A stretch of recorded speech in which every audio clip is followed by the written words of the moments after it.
Alors, dans le jardin d'Éden, il y avait plusieurs arbres, mais il y avait deux en particulier. Dans ce jardin-là, il y avait l'arbre de la connaissance du bien et du mal, et il y avait l'arbre de la vie. L'arbre de la connaissance du mal est ce que Adam et Ève ont mangé et ils sont morts. Mais à côté, il y avait l'arbre de la vie. Et l'arbre de la vie, si vous l'aviez mangé, vous n'auriez jamais pu mourir. Si Adam et Ève avaient mangé, ils ne seraient jamais morts, même s'ils avaient péché. Même s'ils avaient péché, ils ne seraient jamais morts. Adam et Ève avaient probablement connaissance de la présence de cet arbre dans le jardin. Mais vous savez quoi? Ils ne l'ont jamais mangé. Ils n'ont jamais mangé, l'arbre était là, ils n'ont jamais mangé ce fruit. Leur regard a été fixé sur ce qui était négatif, sur ce qui était l'interdiction, sur ce que Dieu avait dit de ne pas toucher. Mais pourquoi est-ce qu'ils n'ont pas mangé l'arbre de la vie, l'arbre de juste la vie? Ils ont délibérément choisi de manger l'arbre de la mort, l'arbre qui devait donner la mort à leur corps. Mais pourquoi? Mais parce que c'est exactement ainsi que nous sommes même aujourd'hui. Si Dieu nous dit, ou si Dieu te dit que utilise ta bouche parce qu'avec ta bouche, tu pourras créer ton monde, tu pourras recréer ton monde, tu pourras même restaurer ton monde. La plupart des personnes écouteront ceci, mais ne pratiqueront pas ça. Ils préféreront pratiquer beaucoup d'autres choses inutiles. Ils ne porteront aucun résultat. Mais la Bible nous dit que la vie et la mort sont au pouvoir de ta langue. Pas d'autre chose, pas de n'importe quoi ou d'autre. Donc ne donne de valeur à rien d'autre si tu n'es pas en train d'utiliser ta bouche. Ne donne de valeur à aucune autre puissance, à aucune autre circonstance si ta langue est en train d'être utilisée à mauvais escient. Ce qui compte n'est pas ce que le monde autour de toi est en train de faire. Ce qui compte est ce que tu es en train de dire avec ta bouche. Et nous avons même vu que lorsque vous avez faim chez vous, par exemple, une maman, pour vous, ce n'est pas un problème en tant que tel. Enfin, c'est un problème, mais ce n'est pas un problème en même temps. C'est un problème parce que vous avez faim, mais en même temps, ce n'est pas un problème parce que vous avez la solution. Vous pouvez aller juste dans la marmite, prendre la nourriture et manger, et vous savez que le problème est résolu. Donc, lorsque vous avez faim, vous n'en faites pas tout un grand problème. Lorsque vous avez soif, vous n'en faites pas un grand problème. Pourquoi est-ce que vous n'en faites pas un problème? Parce que vous avez la solution à ce problème. Vous savez qu'est-ce qui est la solution. Vous savez que si vous buvez de l'eau, alors ça étanchera votre soif. C'est la même chose lorsque, par exemple, vous rentrez chez vous et votre lit n'est pas dressé. Vous n'en faites pas un grand problème parce que vous savez que vous pouvez juste le dresser. Vous pouvez juste arranger ce qui est arrangé ou réparer ce qui est à réparer. Donc, chaque fois que les gens ont la solution au problème, ils ne font pas du problème un grand problème parce qu'ils ont la solution. Donc, ils vont juste appliquer la solution à ce problème et le tout sera résolu. C'est la même chose avec quelle que soit la situation dans ta vie. Si tu peux appliquer la parole de Dieu, la vie et la mort sont au pouvoir de ta langue. Alors, quelle que soit la situation, s'il y a la mort, tu peux appeler la vie. S'il y a la vie, tu peux appeler la mort. C'est ta bouche qui déclare. Donc, il n'y a pas une raison de te lamenter. Tant que ta bouche peut parler, tu peux créer ta destinée. Tant que ta bouche peut parler, tu peux recréer ta destinée. Tant que ta bouche peut parler, tu peux réparer ta destinée, même si cela avait été affecté, endommagé, comprimé, même compressé par les puissances des ténèbres. Le tout te repose dans ta bouche. Il y a un homme dans la Bible que j'aime beaucoup, qu'on appelle Bartimée. Bartimée était le fils de Timée. Et cet homme-là, il avait été probablement toute sa vie embrigadé par les puissances des ténèbres. Cet homme avait été l'objet de toute œuvre de sorcellerie. Il n'y avait plus rien de bon dans sa vie. La Bible dit que c'était un mendiant. Non seulement c'était un mendiant, mais c'était un aveugle. Cela veut dire que même s'il n'avait pas été aveugle, sa situation serait toujours pitoyable parce qu'il est mendiant. Et même s'il n'était pas mendiant, sa situation serait toujours pitoyable et rien de bon ne pourrait sortir de sa vie parce qu'il était aveugle. On ne s'attend pas à ce qu'un aveugle fasse de très grandes choses. Donc sa vie dans n'importe quelle situation était très compliquée.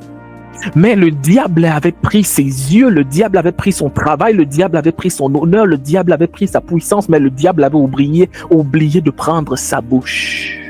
Et la Bible dit qu'alors que Jésus passait sur le chemin de Jéricho, la Bible dit qu'il s'est mis à crier Jésus, fils de David. Il ne pouvait pas voir, mais il pouvait parler. Il ne pouvait pas voir le Seigneur passer, mais il pouvait dire, il pouvait crier. Il ne pouvait peut-être pas être riche, mais il pouvait parler. Il ne pouvait pas donner d'offrande, mais il pouvait parler. Il ne pouvait pas faire de sacrifice, mais il pouvait parler. Il ne pouvait pas honorer un quelconque comme de Dieu, mais il pouvait parler parce qu'en parlant, il pouvait recréer sa destinée. Et c'est comme ça que Bartimée va recréer sa vie en criant « Oh, fils de David!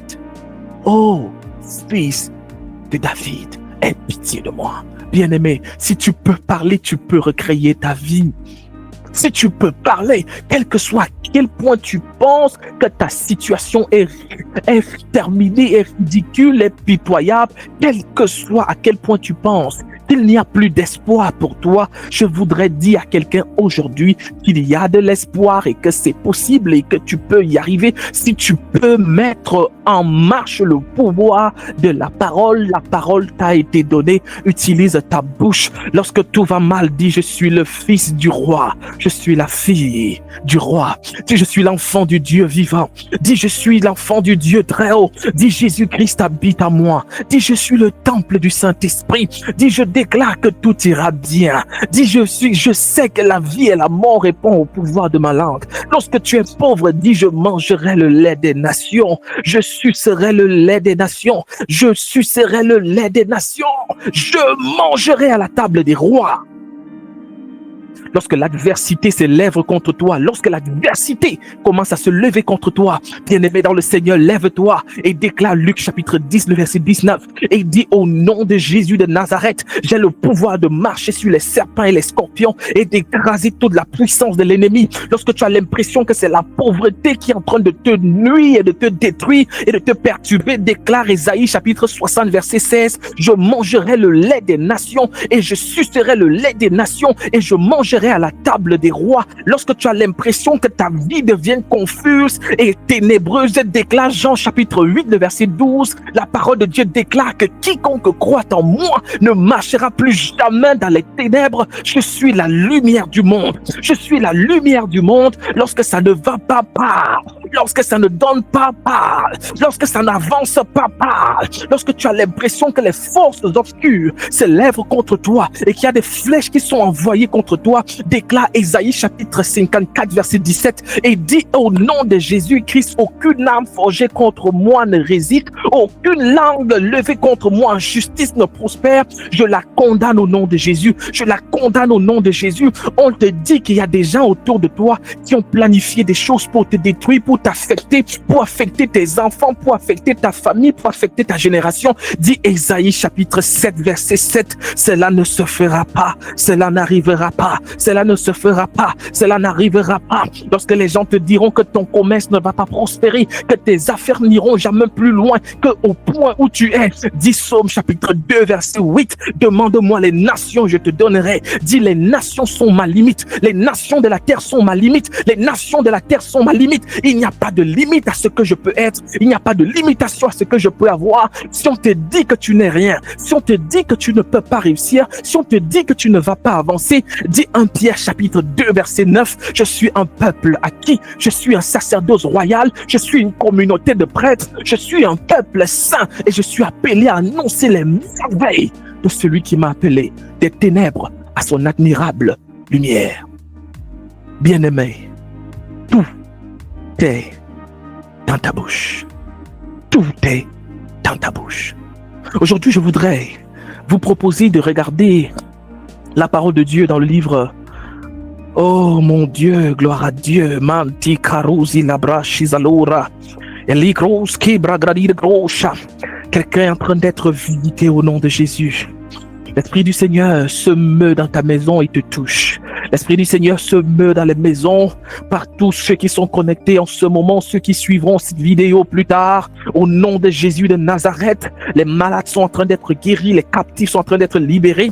Une boule dans ton ventre est en train de partir au nom de Jésus-Christ de Nazareth. Je prie pour toi, où que tu sois, où que tu reçoives cette vidéo. Je déclare sur ta vie une visitation extrême. Dans le nom de Jésus-Christ, je déclare l'ouverture des portes. Je déclare une saison extrême de visitation. Que la main du Seigneur fasse avec toi ce que l'œil n'a pas vu, ce que l'oreille n'a pas entendu. C'est ton temps de briller, c'est ton temps d'avancer, c'est ton temps de prospérer, c'est ton temps de jubiler, c'est ton temps d'être élevé, c'est ton temps d'être célébré. Je parle sur ta vie au nom de Jésus-Christ. La main du Seigneur va te couronner, va t'amener à aller plus vite. Tu iras beaucoup plus vite que ce que tu croyais. Tu iras beaucoup plus loin que ce que tu croyais. Tu iras beaucoup plus fort que ce que tu croyais. La main du Seigneur le fait avec toi maintenant au nom de Jésus de Nazareth.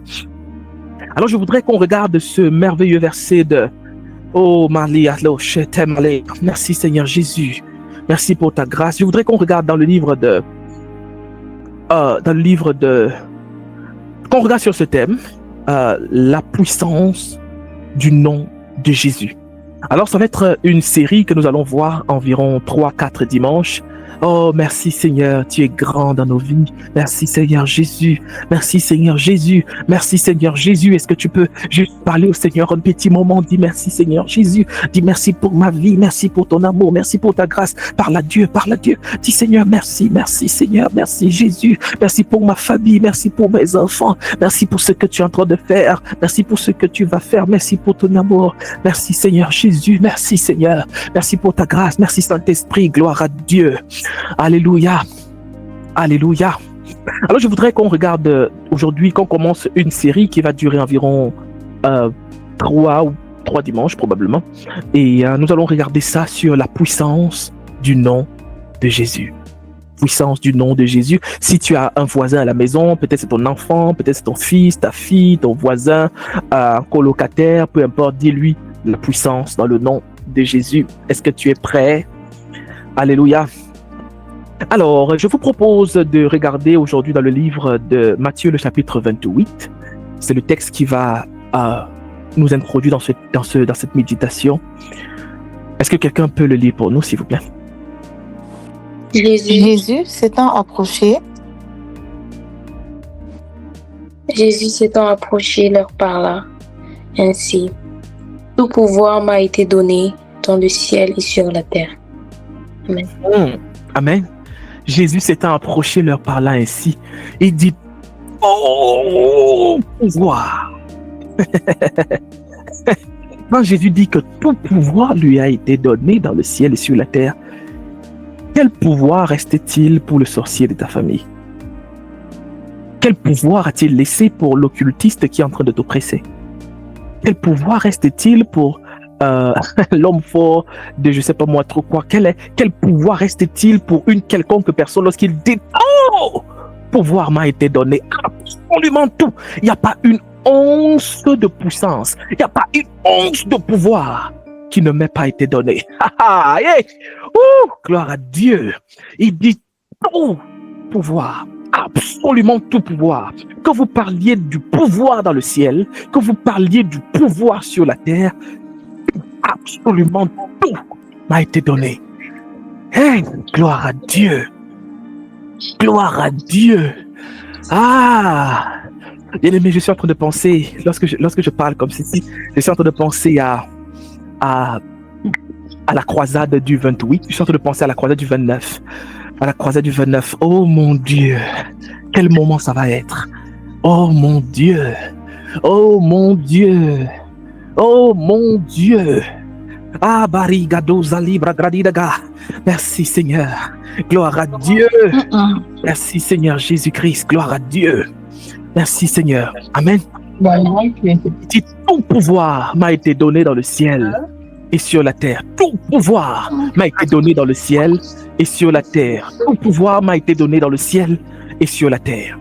Alors je voudrais aujourd'hui vous proposer de regarder ce thème sur 2 plans, selon que le temps va nous permettre.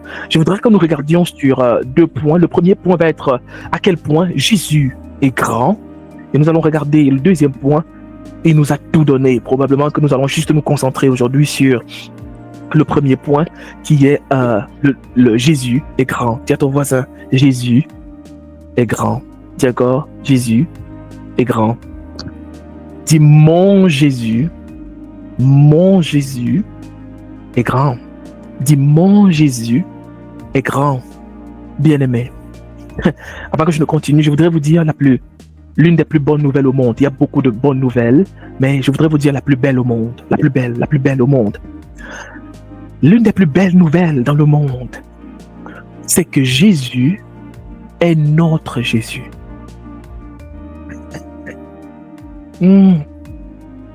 L'une des plus belles nouvelles dans le monde est que Jésus est notre Jésus.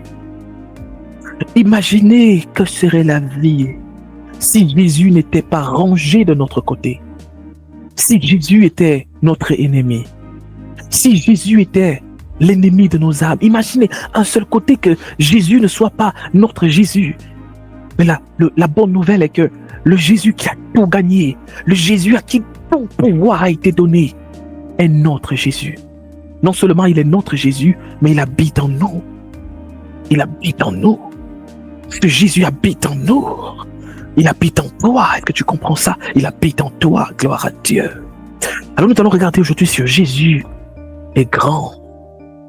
Et je vous propose dans ce point de Jésus est grand, je vous propose ce premier point sur le Père veut que nous connaissions sa grandeur. Le Père veut que tu connaisses sa grandeur. En fait, le Père veut que tu saches à quel point Jésus est grand.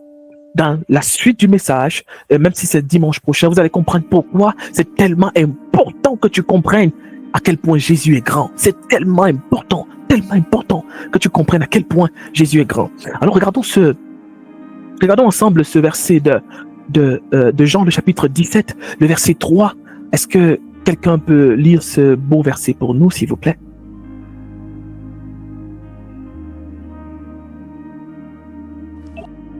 Jean 17, verset 3. Or, la vie éternelle, c'est qu'ils te connaissent, toi, le seul vrai Dieu, et celui que tu as envoyé, Jésus-Christ. Alléluia.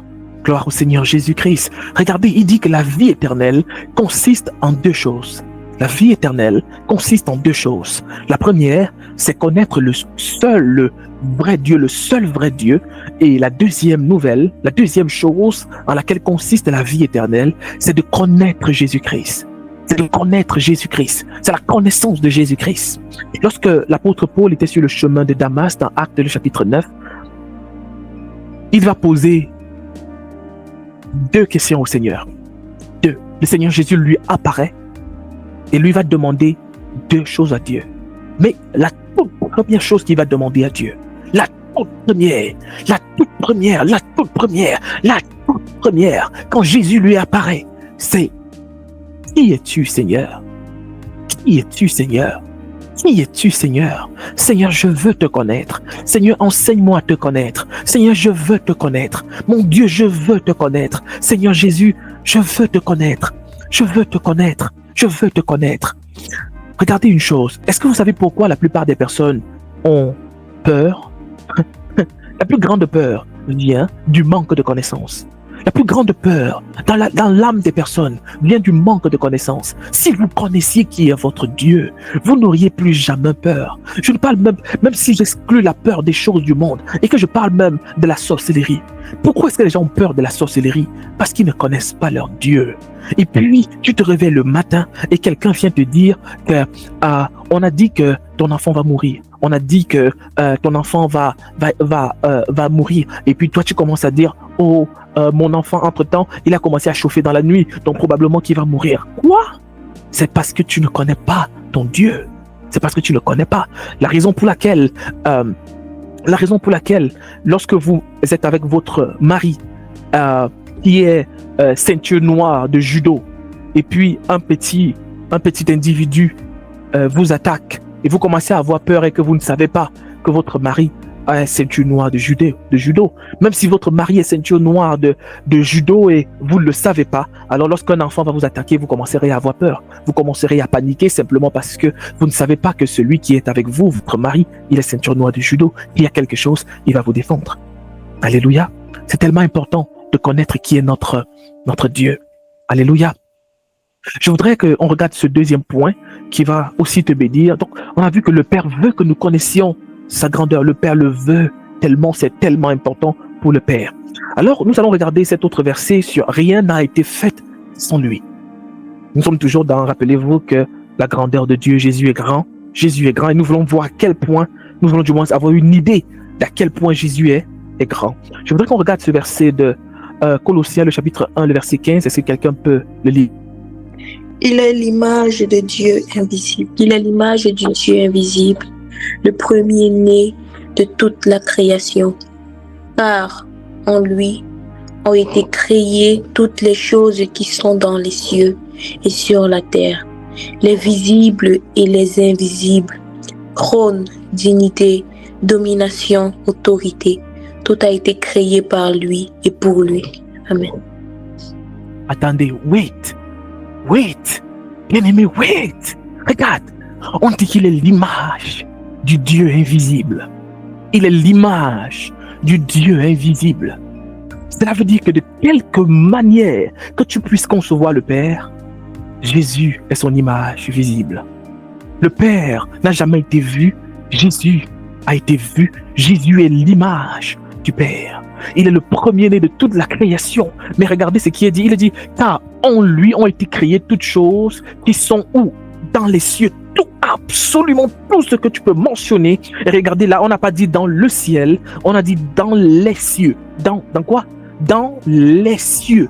Les cieux ne font pas juste référence au ciel où Dieu habite, ça fait référence au premier ciel, au deuxième ciel et au troisième ciel. Le deuxième ciel est le siège de toutes les constellations de l'atmosphère, de tous les astres, de tous les nuages, de toutes les planètes, de toutes les univers. On dit même qu'il y a plusieurs univers, de toutes les galaxies. C'est le siège de toutes les planètes. La Bible dit que là, que tout a été créé en lui. Mais regardez, là, ce qui m'intéresse le plus, c'est, regardez ça, on dit toutes les choses qui sont où? Dans les cieux, sur la terre, les visibles, ce que tu peux voir, les invisibles, ce que tu ne peux pas voir et que tu ne verras jamais, les trônes, les dignités, les dominations, les autorités. Maintenant, c'est la dernière partie qui m'intéresse le plus. On dit tout a été créé par qui? Ça va faire le son sur l'écho, mais je veux l'entendre. Créé par qui? Jésus. Par Jésus. Créé par Jésus. Regardez, tout a été créé par lui. Tout, absolument tout dans l'univers a été créé par Jésus. Jésus est celui qui a fabriqué toutes ces choses. Il a tout créé. Tout a été créé. Là, il s'agit de Jésus. Tout a été créé par Jésus. Bien-aimé, lorsque tu parles de Jésus, parle de lui avec révérence, parle de lui avec amour, parle de lui avec attitude, parle de lui avec certitude, parle de lui avec conviction, sachant qui est ton Jésus, gloire à Dieu. Je suis en train de courir avec le temps, je voudrais qu'on regarde. Alors ce troisième point aujourd'hui, le troisième point que nous allons regarder aujourd'hui, c'est que il est l'image du Père, il est l'image du Père. Regardons ce verset de Hébreux, chapitre 1, le verset 2, le verset. Dieu, dans ces derniers temps, nous a parlé par le Fils. Il a établi héritier de toutes choses, par lequel il a aussi créé le monde, et qui étant le reflet de sa gloire et l'empreinte de sa personne, et soutenant toutes choses par sa parole puissante. Amen. Alléluia. Jésus soutient toutes choses par sa parole puissante. Jésus soutient toutes choses par sa parole puissante. Un jour, j'ai eu la grâce d'avoir une expérience spirituelle extraordinaire. Dans cette expérience spirituelle, j'ai été ravi de la terre et j'ai été amené à voir l'espace, à voir les constellations. J'ai été amené à voir été amené en dehors de la terre pour voir l'espace et d'autres choses qui se sont passées là. Bien-aimés, si vous voyiez comment les planètes sont, les planètes, l'univers, le soleil ou tout ce que vous allez mentionner ne se repose sur rien. Ça ne se repose sur rien. Même la terre ne se repose sur rien. J'ai été amené hors de la terre, je l'ai vu avec mes yeux, ça ne se repose sur rien. Si vous vérifiez même avec la science, vous allez voir que c'est suspendu dans le néant. Il n'y a rien qui tient ça. Rien, absolument rien. Absolument rien. Si ça devait tomber, ça tomberait. Il n'y a rien qui soutient ça. Bien-aimé. Mais ça fait des milliards et des milliards d'années que ces choses ont été créées. Les scientifiques parlent de 4,6 milliards d'années que l'univers a été créé.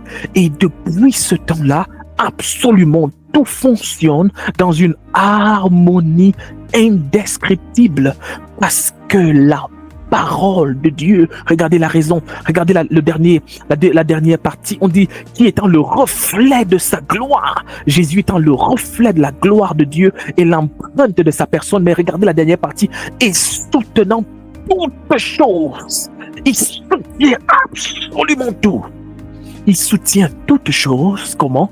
Par la parole, par sa parole. Il soutient tout par sa parole. Il soutient l'univers par sa parole. Il soutient le soleil suspendu par sa parole. Il soutient le soleil suspendu par sa parole. Il soutient la terre par sa parole. De sorte que la terre ne peut jamais aller en dérèglement.